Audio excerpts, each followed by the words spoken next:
Bonjour les élèves, vous avez vu dans les séances précédentes que le passé composé est un temps de passé formé de l'auxiliaire être ou avoir conjugué au présent plus le participe passé du verbe conjugué. Maintenant, on va étudier une nouvelle leçon sous-titre Conjuguer les verbes du premier groupe à l'imparfait de l'indicatif. Lisons ces exemples. Je marchais tranquillement.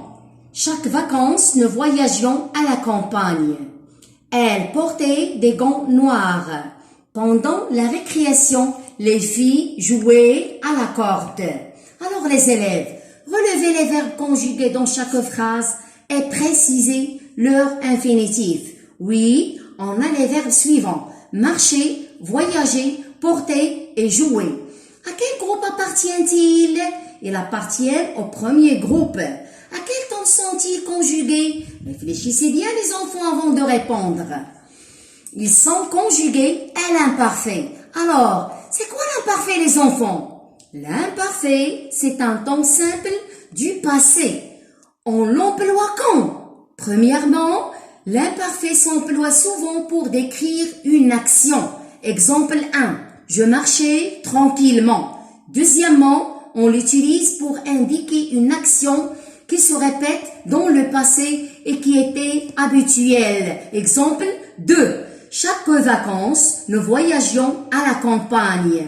Troisièmement, pour décrire quelqu'un comme l'exemple 3. Elle portait des gants noirs. Quatrièmement, pour exprimer une action qui dure. Dans le passé, exemple 4. Pendant la récréation, les filles jouaient à la corde.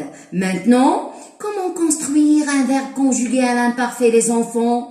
Pour conjuguer le verbe, par exemple, regarder à l'imparfait, il faut se rappeler les terminaisons à chaque personne. On dit, je regardais, terminaison AIS. Tu regardais à terminaison AIS. Il ou elle regardait, terminaison AIT. Nous regardions, terminaison IONS. Vous regardiez, terminaison IEZ.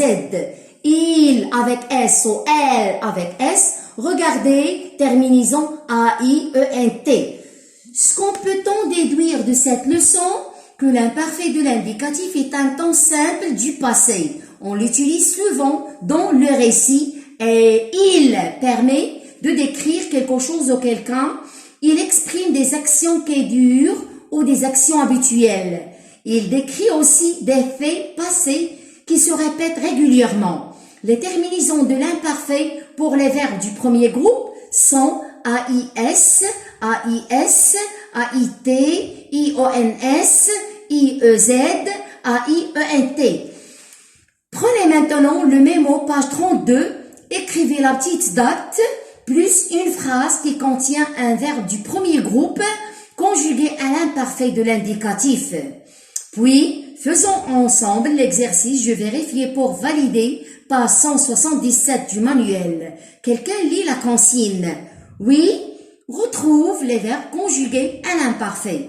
Vous faites d'abord l'exercice avec le crayon sur le manuel et on fera la correction après. Merci de votre attention les enfants et à la prochaine séance. Au revoir.